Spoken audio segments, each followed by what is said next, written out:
सनातन नहीं मिटा था बाबर और औरंगजेब के अत्याचार से, वह सनातन इन तुच्छ सत्ता परजीवी जीवों से क्या मिट पाएगा। किसी भी धर्म के खिलाफ किसी को सोच विचार कर इस बात को कहना चाहिए। 40 साल से कभी बाबरी मस्जिद आ जाती है, धर्म के नाम पे लोगों को मारा जाता है, कहीं मॉब लिंचिंग होती है, तो क्या यही धर्म है?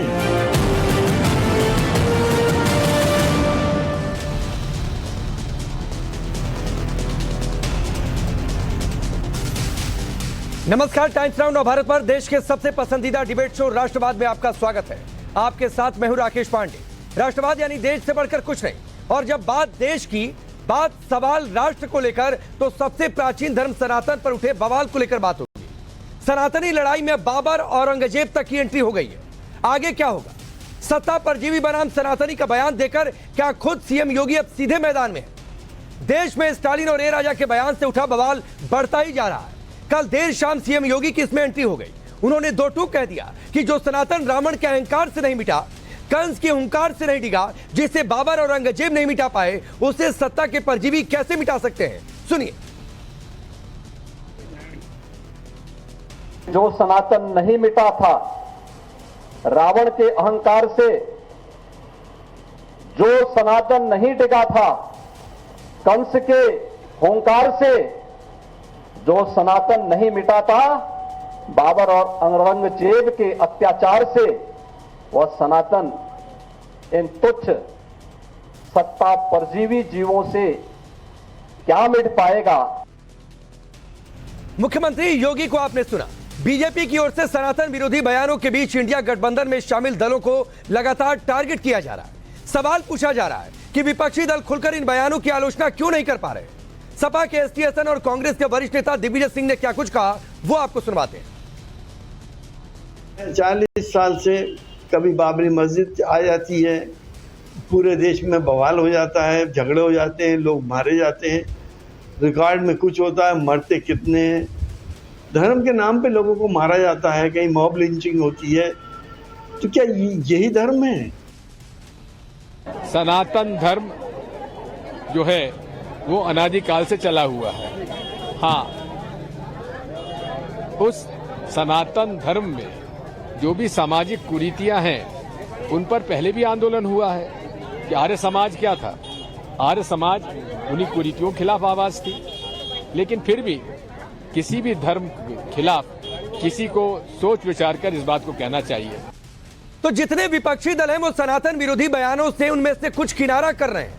ये भी कह रहे हैं कि ऐसा बयान नहीं देना चाहिए था, लेकिन खुलकर आलोचना के शब्द आपको नहीं सुनाई देंगे। इसी को लेकर केंद्रीय मंत्री अनुराग ठाकुर ने भी निशाना साधा और कहा कि जिस धर्म को मुगल नहीं मिटा पाए, उससे अब कोई क्या मिटा पाएगा। सुनिए। ये इनकी ओछी मानसिकता दिखाता है जो हिंदू विरोधी है, सनातन विरोधी है। कांग्रेस को देश से माफी मांगनी चाहिए, और ये जो जहर घोलने का प्रयास करते हैं, समाज को, देश को बांटने का काम करते हैं, और किसके नाम पे? धर्म के नाम पर, कभी जाति के नाम पर। अंग्रेज चले गए लेकिन अपनी सोच इनको देकर चले गए। अरे जो काम मुगल और अंग्रेज नहीं कर पाए, सनातन था, सनातन है, सनातन रहेगा। इस मसले पर हमने थोड़ी देर पहले जगत गुरु रामभद्राचार्य से भी बातचीत की। उन्होंने कहा कि सनातन को नष्ट करने वाले खुद ही नष्ट हो जाएंगे। वो मूर्ख है, उन्हें कुछ भी ज्ञान नहीं है। सुनिए। वे मूर्ख हैं, तो मूर्खों को कुछ जवाब ही नहीं देना होता। सनातन धर्म शाश्वत धर्म है, वो कभी नष्ट नहीं होगा। उसको नष्ट करने वाले स्वयं नष्ट हो जाएंगे। ये कहते हैं कि मलेरिया है, डेंगू है, ऐसी भाषा का इस्तेमाल। मैं कह रहा हूं ना, मूर्खों की कोई भाषा होती क्या? उदयनिधि ने जो कहा उनका दुर्भाग्य है।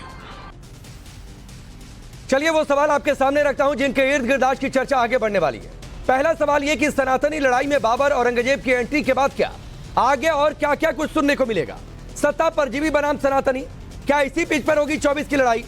सवाल यह भी कि एड्स, मलेरिया, बीती बात, हिंदुत्व पर सबसे नया ज्ञान क्या है? हिंदुत्व पर सीरियल अटैक, विपक्ष का क्या एजेंडा इसी से सेट होगा। और सवाल यह भी कि इंडिया गठबंधन क्या सनातन विरोधी है, इन आरोपों में कितना दम है। चलिए आपका परिचय आज के मेहमानों से करवाता हूं। राकेश त्रिपाठी हमारे साथ, भारतीय जनता पार्टी के नेता और प्रवक्ता। महंत राजू दास जो कि हनुमानगढ़ी के महंत हैं। फखरुल हसन चांद हमारे साथ, समाजवादी पार्टी के नेता और प्रवक्ता। उदित राज अब से थोड़ी देर में जुड़ जाएंगे, कांग्रेस पार्टी के नेता। आप सभी का बहुत बहुत स्वागत है। फखरुल हसन, मैं आपसे शुरू करता हूं। निश्चित तौर पर कोई धर्म नहीं सिखाता कि किसी धर्म के खिलाफ अपमानजनक बातें की जाएं। बिल्कुल सनातन नहीं सिखाता। भगवान का नाम लेकर किसी भी धर्म के लोगों को किसी भी दूसरे धर्म के लोगों पर अत्याचार नहीं करना चाहिए, लेकिन इसमें एक ही धर्म का नाम क्यों लिया जाता है? देखिए, समाजवादी पार्टी का स्पष्ट मत है कि जो भी लोग धर्म पे बयान देते हैं, चाहे हमारी पार्टी से स्वामी प्रसाद मौर्य जी का बयान हो, उदयनिधि स्टैलिन जी का बयान हो, उत्तर प्रदेश के मुख्यमंत्री का बयान हो, मध्य प्रदेश के मुख्यमंत्री का बयान हो, उत्तर प्रदेश के पूर्व डिप्टी सीएम दिनेश शर्मा का बयान हो, नरेश अग्रवाल का बयान हो, संजय निषाद का बयान हो, या उत्तर प्रदेश में अभी कोई 2 दिन पहले एक मंत्री का जो वीडियो वायरल हुआ था, इस तरीके के कृत्य का, इस तरीके के बयानों का कभी भी समाजवादी पार्टी ने समर्थन नहीं किया। हम तो निंदा करते हैं। लेकिन क्या भारतीय जनता पार्टी से आप इस सवाल को पूछ सकते हैं? वो विपक्ष के नेताओं के बयानों पे, उनके कृत्यों पे तो निंदा करेंगे, उनकी बयानों की आलोचना भी करेंगे। क्या सत्ता पक्ष में इतनी हिम्मत है कि वो अपने नेताओं के बयानों की आलोचना कर सके? तो देखिए, समाजवादी पार्टी से का स्पष्ट मत है। हमने जब अपने नेता आदरणीय अखिलेश यादव जी से पूछा कि सनातन धर्म क्या है, तो हमारे नेता आदरणीय अखिलेश यादव जी ने जो मुझसे कहा कि जब भगवान राम वो एक दलित आदिवासी महिला सबरी के झूठे बेर खा लेती है, वो जो प्यार है, वो जो त्याग है, उसी को वही सनातन धर्म है। वो सनातन धर्म प्यार मोहब्बत सिखाता है, वो जोड़ना सिखाता है। फखरुल जी, 2 चीजें हैं। सनातन क्या है, इसको ज्यादा बेहतर समझने के लिए मैं चला जाऊंगा महंत राजू दास के पास, लेकिन मेरे 2 चीजें हैं, 2 क्रॉस है। उसके बाद मैं राकेश त्रिपाठी के पास रुक करता हूं। नहीं, 2 बातें हैं। आपने स्वामी प्रसाद मौर्य का अच्छा जिक्र कर दिया। सुन लीजिए सर, स्वामी प्रसाद मौर्य ने जितने स्टेटमेंट दिए, क्या आपकी पार्टी ने कोई कार्रवाई की उन पर? पहली चीज सुन लीजिए, मैं आप ही के पास हूं सर, 10 सेकंड और ले लीजिएगा। 10 सेकंड में मैं अपनी बात कह दूंगा, 10 सेकंड में। अच्छा बोलिए। हाँ, बोल लीजिए, आप सवाल ले लीजिए। हाँ, मैं ये कह रहा हूं, आपने अच्छा स्वामी प्रसाद मौर्य का नाम लिया। क्या स्वामी प्रसाद मौर्य ने जो भी बयान दिए, पार्टी ने उन पर कार्रवाई की? अलबत्ता उनके बयान आते रहते हैं, नंबर 1 बात। नंबर 2 बात, आपने कहा उत्तर प्रदेश के मुख्यमंत्री, उनके किस बयान का आप जिक्र कर रहे हैं वो बता दीजिएगा। देखिए, जो बयान जात को लेकर कहा गया था, पवन पुत्र हनुमान जी को लेकर कहा गया था, मैं उस बयान की बात कर रहा हूं। दूसरी बात, आपने कहा कि स्वामी प्रसाद मौर्य जी पे कार्रवाई नहीं हुई। देखिए, समाजवादी पार्टी ने अपने नेताओं को, प्रवक्ताओं को स्पष्ट रूप से मना किया कि कोई भी धर्म पे टिप्पणी नहीं करेगा। अरे और बोल दे तो क्या होगा? साथी बैठे हुए भारतीय जनता पार्टी का निर्देश है कि नहीं बोलेगा? मैं कह रहा हूं बोल दिया तो क्या होगा जी? बोल दिया तो क्या होगा? नहीं, बोल देगा तो कार्रवाई नहीं, मैं तो कह रहा हूं कार्रवाई होगी और निश्चित रूप से कार्रवाई होगी। मैं तो सवाल को और आगे ले जाना चाहता हूं। संसद में समाजवादी पार्टी के एक पूर्व नेता हैं नरेश अग्रवाल जी, वो आते हैं यहां हरदोई से। जब संसद में उन्हीं ने विवादित बयान दिया था, पूरी भारतीय जनता पार्टी ने उस बयान की निंदा की थी, समाजवादी पार्टी ने उस बयान की निंदा की थी। लेकिन कुछ दिन बाद जब भारतीय जनता पार्टी को अवसर मिलता है, तो यही भारतीय जनता पार्टी उस नरेश अग्रवाल को, जो संसद में खड़े होके सनातन धर्म के खिलाफ बयान देते हैं, उनके खिलाफ बोलते हैं, उनको ये अपने दल में शामिल कर लेते हैं। ये जो अवसरवादी लोग हैं, ये जो सत्ताजीवी लोग हैं, हम समाजवादियों को दिक्कत इन लोगों की नीयत से। और दूसरी चीज देखिए, राजू दास जी बैठे, मैं उनका बहुत सम्मान करता हूं, लेकिन देखिए वो भी एक राजनीतिक व्यक्ति भी है। वो राजनीतिक व्यक्ति है, किस पार्टी में? पार्टी से भी जुड़े हुए। अरे क्या बोल रहे हैं? तो महंत राजू दास आप किस पार्टी में कह रहे हैं? आप राजनीतिक व्यक्ति हैं, चुनाव लड़ रहे हैं क्या? मैं निवेदन समाजवादी पार्टी के प्रवक्ता से पूछना चाहूंगा। उन्होंने कहा कि हम किसी भी धर्म संस्कृति का अपमान नहीं करते। समाजवादी पार्टी सदैव सभी संस्कृतियों का सम्मान करता है, लेकिन दुख की बात यह है जो सनातन को गाली देता, सनातन संस्कृति को नष्ट करने की बात करता, जो ये कहता कि सनातन संस्कृति को मिटा देना चाहिए, जो हिंदू और हिंदुत्व पे सवाल खड़े करते उसको पार्टी में प्रमोशन दे देते हैं, और जो इन्हीं के पार्टी में रह के ऐसे नेता का विरोध करता है उसको तुरंत पार्टी से बाहर कर देते हैं। तो किस बात की है कि आपके चैनल पर बैठकर चिकनी चुपड़ी बात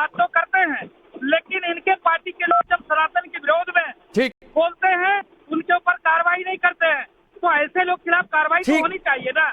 टीवी चैनल पर बैठ नहीं, लेकिन महंत जी मैं दोबारा आपके पास आ रहा हूं।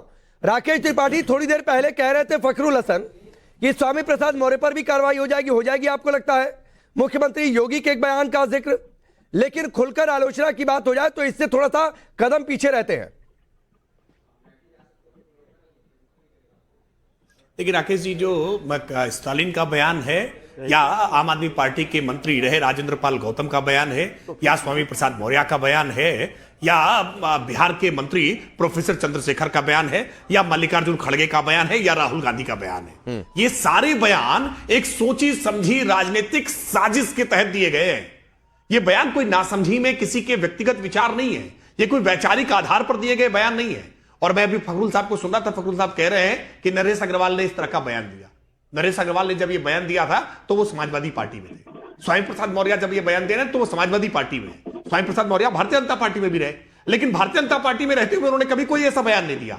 नरेश अग्रवाल जी जब से भारतीय जनता पार्टी में हैं उन्होंने कभी ऐसा कोई बयान नहीं दिया। यानी ये गारंटी है कि भारतीय जनता पार्टी में रह करके कोई व्यक्ति सनातन के विरुद्ध, धर्म के विरुद्ध, हिंदुत्व के विरुद्ध, समाज के विरुद्ध, देश के विरुद्ध कोई बयान नहीं दे सकता। लेकिन भाजपा से बाहर जाते ही या भाजपा से दूर रह करके अलग अलग राजनीतिक दल के लोग लगातार सनातन के खिलाफ, हिंदुत्व के खिलाफ, समाज को विभाजित करने के लिए और भारत के खिलाफ बयानबाजी करने का काम कर रहे हैं। और ये बयानबाजी एक सोची समझी साजिश है। एक चीज राकेश जी एक चीज मुख्यमंत्री योगी ने बाबर औरंगजेब का जिक्र कर दिया, क्या ये जानबूझकर ट्विस्ट दिया गया है बाबर औरंगजेब का नाम, या फिर सिर्फ इतिहास की बात?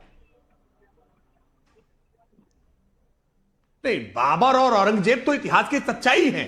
दुर्भाग्य यह रहा है कि वामपंथी इतिहासकारों ने अकबर को महान बताने की कोशिश की है। दुर्भाग्य यह रहा है कि टीपू सुल्तान को महान बताने की कोशिश की गई। दुर्भाग्य यह रहा कि मुगल आक्रांताओं को बादशाह सलामत कह करके उनकी इज्जत बख्शने का काम किया गया। सच यह है कि ये मुगलिया सल्तनत के लोगों ने इस देश की अस्मिता को लूटने का प्रयास किया है, इस देश की संस्कृति पर हमला करने का काम किया है, देश की संपत्तियों को लूटने का काम किया है। और यह बात ऐतिहासिक दस्तावेजों से, ऐतिहासिक साक्ष्यों से, पुस्तकों से स्पष्ट हुई है। और इसलिए इस बात को हम बार बार दोहराने का काम करेंगे। सनातन पर किसी भी प्रकार की कोई आंच आएगी तो भारतीय जनता पार्टी मुखरता से मुखालफत करने के लिए खड़ी होगी। हम सनातन पर किसी प्रकार की कोई टिप्पणी बर्दाश्त नहीं करेंगे। ठीक है फखरुल जी, मैं आऊंगा, लेकिन उससे पहले उदित राज जी, अलग अलग नेताओं के बयान आ गए आपकी पार्टी से। सभी कह रहे हैं कि एक मिनट फखरुल जी, उदित जी ने अभी तक कुछ नहीं बोला है, मैं सीधे उसके बाद आ जाऊंगा। आप राकेश त्रिपाठी से सवाल पूछ लीजिएगा, मैं आपको समय दूंगा। फखरुल जी प्लीज आपने संसद भेजने का काम किया, राज्यसभा। फखरुल जी मैं आऊंगा सर, प्लीज रुकिए। क्या बयान दिया था उदित राज जी? दिग्विजय सिंह का भी बयान आ गया, बोलने से बचना चाहिए। सर आलोचना करने में इतनी दिक्कत क्यों आ रही है? और सवाल यह कि अगला गठबंधन की जब मीटिंग होगी तो क्या यह पूछा जाएगा कि भाई आपने ऐसा बयान क्यों दे दिया? क्या आलोचना का कोई ज्वाइंट प्रेस स्टेटमेंट जारी होगा?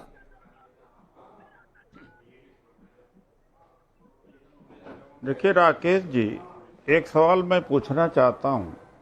दिग्विजय जी से तो चाहते हैं कि वो सफाई दें कि और इंडिया अलायंस सफाई दे।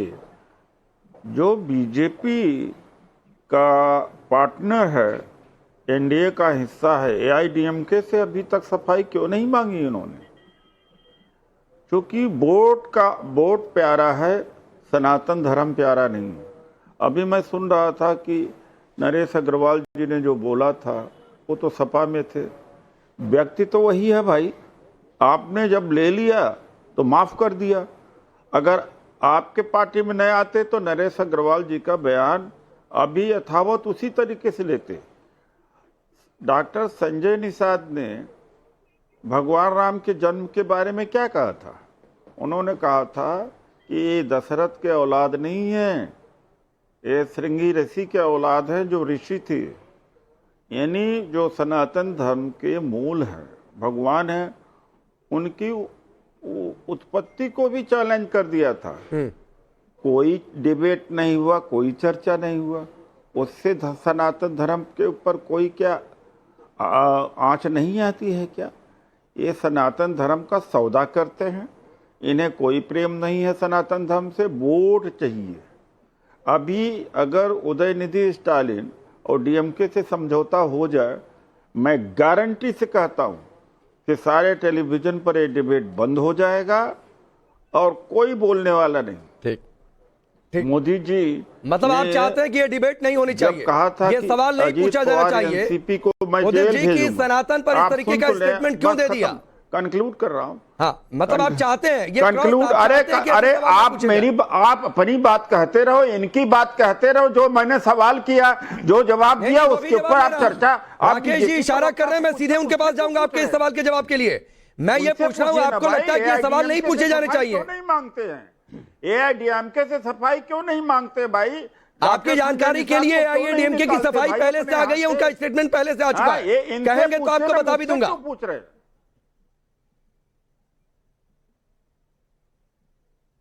एआईडीएमके का क्या स्टैंड आया, बताइए। उदित राज कुछ अच्छा, पहले राकेश त्रिपाठी को सुन लीजिए, फिर मैं बता रहा हूं आपको। क्या इनके साथ में खड़े हुए क्या? ठीक, अब उदित राज, ये उदित राज जी जो बार बार सवाल उठाते हैं ना, ये उदित राज भी कुछ साल पहले तक भारतीय जनता पार्टी के सिंबल पर निर्वाचित होकर के सांसद थे।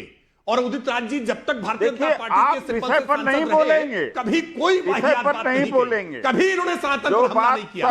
इसलिए मैं कह रहा हूं कि भारतीय जनता पार्टी इस बात की गारंटी है कि भारतीय जनता पार्टी में रह गए तो कहीं किसी प्रकार की कोई बुराई नहीं करेंगे, कोई गलत बात नहीं करेंगे, कोई वाहियात बयान नहीं देंगे, समाज तोड़ने का काम नहीं करेंगे। लेकिन ये उदित राज, ये कांग्रेस में जाकर के क्या हो जाता है, ये समाजवादी पार्टी में स्वामी प्रसाद मौर्य को जाकर के क्या हो जाता है? सच्चाई यही है कि ये तमाम राजनीतिक दल जो गैर भाजपाई दल हैं, ये समाज को तोड़ने वाले हैं, ये भड़काऊ बयान देने वाले हैं, ये समाज में विभाजन का खतरा उत्पन्न करने वाले हैं, ये सांप्रदायिक सद्भाव को बिगाड़ने का प्रयास करने वाले हैं। और इसीलिए मैं कह रहा हूं कि उदित राज ने 5 वर्षों में जब तक भाजपा के सांसद रहे कभी कोई बयान दिया हो, लेकिन अब रोज बयान देते हैं उदित राज भी, यही उदाहरण है। इसलिए मैं कह रहा हूं कि सनातन पर, हिंदुत्व पर जानबूझ करके इस तरह के जो बयान दिए जाते हैं ना, ये आपकी सोची समझी साजिश है, रणनीति है कि बहस न होने पाए कि आज देश में कैसे जनधन खाते खोल करके डीबीटी स्कीम के तहत 33 अरब डॉलर हमने सीधे जनता के खाते तक पहुंचा दिए। इस पर बहस न होने पाए कि 4 करोड़ लोगों के कैसे मकान बन गए हैं, इस पर बहस न होने पाए। कैसे आज 13 करोड़ घरों तक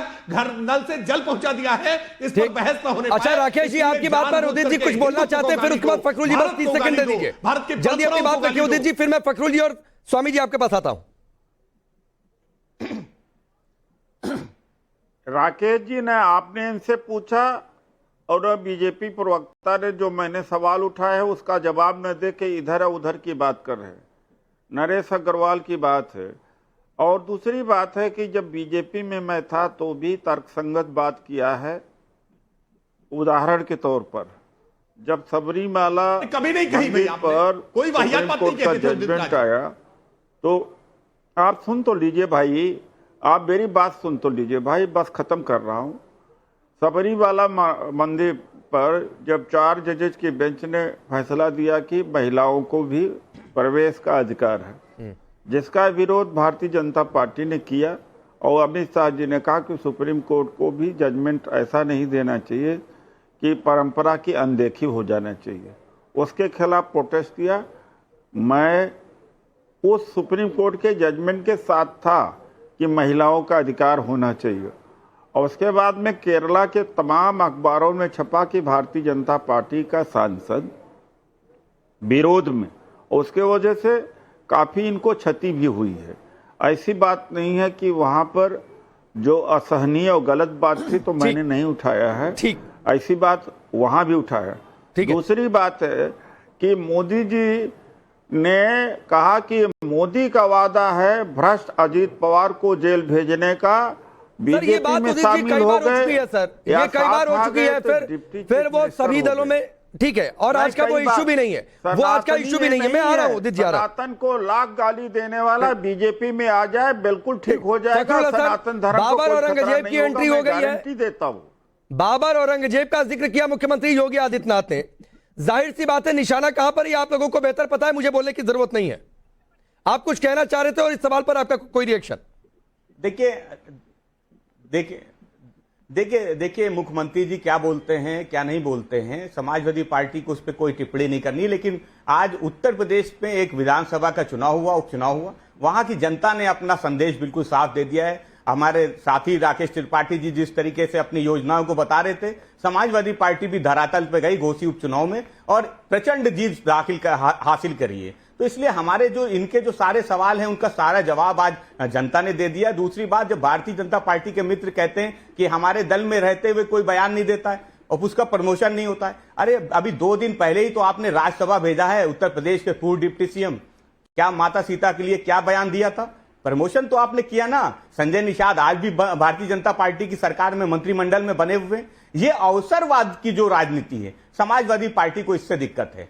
सनातन धर्म का सम्मान सबको करना चाहिए, किसी भी धर्म का सम्मान सबको करना चाहिए। महंत राजू दास जी भी हमारे साथ हैं, हम उनका सम्मान करते, समाजवादी पार्टी भी उनका सम्मान करती। जब तक वो धर्म की बात करेंगे, सनातन धर्म की बात करेंगे, हम बिल्कुल उनका सम्मान भी करते हैं। और जब वो राजनीतिक बात करते हैं या भारतीय जनता पार्टी की बात करते हैं तो हम उनका विरोध भी करते हैं। अच्छा, आगे अखिलेश यादव पूछेंगे मीटिंग में, साधु संतों का भी सम्मान, स्टालिन से ये सवाल पूछेंगे या ए राजा से सवाल पूछेंगे? क्या आप लोगों की रणनीति है अगले मीटिंग के लिए? हम बिल्कुल एआईडीएम के बिल्कुल जिससे भी सवाल पूछना होगा आप पूछेंगे, अभी तक का सबको। ठीक है, महंत जी आप कुछ कहना चाह रहे थे? देखिए, सवाल तो सबसे पूछे जाएंगे, चाहे सत्ता पक्ष से हो चाहे विपक्ष से हो। नहीं, पूछे भी जाने चाहिए, पूछे भी जाने चाहिए महंत जी।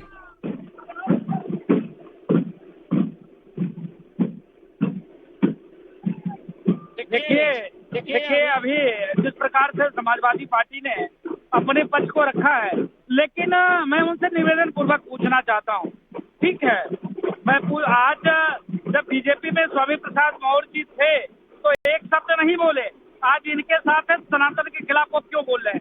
इनसे मेरा सवाल है, आखिर वो बोल रहे हैं तो उसके ऊपर कार्रवाई इन्होंने क्यों नहीं किया? और लगातार इन्होंने उसका प्रमोशन कर दिया। आप देखिए, मैं निवेदन पूर्वक पूछना चाहूंगा, सनातन किसी पार्टी का नहीं है। आप ठीक है, आप बीजेपी का विरोध करिए, आरएसएस का विरोध करिए, संघ का विरोध करिए, संघ का विरोध करते करते आप राष्ट्र का विरोध करने लगते हैं, आप साधु संतों का विरोध करने लगते हैं, आपके पार्टी के नेता बोको हराम, आईएसआई, तालिबान से जोड़ देने लगते हैं, आपके पार्टी के नेता सनातन को नीचता, ऐसी नीच हरकत वाली बात करते हैं जो दुखद है, निंदनीय है। ऐसे लोगों पर कार्रवाई क्यों नहीं? नंबर 1। नंबर 2, उदित राज जी बोल रहे थे, उदित राज जी से मेरा निवेदन है, उदित राज जी बहुत ही वरिष्ठ नेता हैं, उनसे करवत निवेदन है कि क्या कांग्रेस पार्टी ने जिम्मेदारी ले रखी है क्या सनातन को नष्ट करना है? आप समझ सकते हो कि राष्ट्रीय अध्यक्ष कांग्रेस पार्टी किया कहता हो कि मोदी मजबूत होगा तो सनातन मजबूत होगा। अरे भाई, सनातन मजबूत हो रहा है तो उससे आपको तकलीफ क्या हो रहा है, दिक्कत क्या हो रहा है? और उन्होंने कहा कि कुप्रथा है, ये है, वो है। किसी भी मंदिर में आज के डेट में बता दो, यह देश संविधान से चलता है, यह देश रामचरितमानस, गीता और कुरान और पुराण से नहीं चलता। जब यह देश संविधान से चलता है तो संवैधानिक तौर पर आप बात करिए, पक्ष रखिए, लेकिन इस प्रकार से सनातन को एचआईवी से, औरंगजेब से, बाबर से तुलना करना कहां तक उचित है? ये मेरा निवेदन है। ठीक है, फखरुल हसन छोटी टिप्पणी, फिर मैं राकेश त्रिपाठी आपके पास आ रहा हूं। मौका दीजिए। देखिए मैं बहुत आदर पूर्वक महंत जी से कहना चाहूंगा कि देखिए, मैंने अपनी बात के शुरू में ही कहा, जब आप केवल समाजवादी पार्टी से सवाल पूछते तभी हमें आप पे सवाल उठाता हूं मैं। आप क्यों नहीं पूछते कि भारतीय जनता पार्टी में संजय निषाद क्यों बने हुए हैं? आप क्यों नहीं पूछते कि माता सीता पे बयान देने वाले दिनेश शर्मा जी को फिर से राज्यसभा क्यों भेजा जा रहा है? समाजवादी पार्टी से स्वामी प्रसाद मौर्य जी ने अगर बयान दिया है, मैं आपको आश्वस्त करता हूं कि आदरणीय अखिलेश यादव जी ने कहा कि कोई भी पार्टी का नेता, कोई भी कार्यकर्ता, कोई भी प्रवक्ता किसी धर्म पे, फखरुल हसन, मसला ये थोड़ी नहीं कि किसकी कमीज ज्यादा सफेद है, किसकी कमीज कम सफेद है, ये देखने के लिए यहाँ पर थोड़ी नहीं बैठा है कोई। चलती है, हम सबकी बात करते हैं, लेकिन ये कहा जाए कि एक धर्म के लोग लिंचिंग करते हैं, दूसरे धर्म पर कोई टिप्पणी ना करें तो सवाल ये उठता है, और फिर सवाल उठना चाहिए। उदित जी 20 सेकंड, फिर राकेश त्रिपाठी सबका जवाब देंगे एक साथ। 1 मिनट रुक जाइए उदित राज जी। हम आपको आश्वस्त करते हैं कि हम उस जिम्मेदारी को जरूर निभाएंगे। देखिए, वही क्यों जवाब देंगे सबका? प्रखर जी, महंत जी ने मुझसे सवाल किए हैं, जवाब देने का मौका तो दीजिए। अरे 10 सेकंड का, आधा मिनट का मौका तो दे दीजिए। अरे बोलना तो शुरू करिए, मैंने बोला तो कि 20 सेकंड आपके पास है उदित जी। लगाया है तो अरे उदित जी 20 सेकंड मैंने दिया आपको, तो आपने उनको बाहर का रास्ता दिखा दिया स्वामी प्रसाद के खिलाफ। अरे भाई, राजू महंत जी के बाद का, राजू महंत जी ने जो, अच्छा देखिए, राजू महंत जी ने कहा, देखिए महंत जी मैं आपको बता दूं, सनातन धर्म या किसी धर्म को कोई समाप्त कर नहीं सकता, शब्दों से समाप्त नहीं होता। सनातन धर्म अपने अंदर जो जातिवाद है उसको दुरुस्त करें। अरे रामनाथ कोविंद जी और द्रौपदी मुर्मू जी का अपमान हुआ पुरी के मंदिर में। पुरी का मंदिर बोलने दीजिए। पुरी के मंदिर में छुआछूत जाति पात जो है सनातन धर्म में या पिछड़ों को जो आरक्षण मिला उसका विरोध आरएसएस बीजेपी ने किया। उन्हीं रामनाथ कोविंद और द्रौपदी मुर्मू के लिए आपने क्या कहा सर? एक दिन मेरे इशू में आप अपने बयान को जस्टिफाई करते भी नजर आए। वजह से लोग सिख तो आपने अपने बयान पर भी गौर करना चाहिए कि आपने क्या कहा था। ठीक है, चलिए वक्त इतना ही है, राकेश जी आपके पास नहीं आ पाऊंगा। आप सबका बहुत बहुत शुक्रिया हमसे जुड़ने के लिए।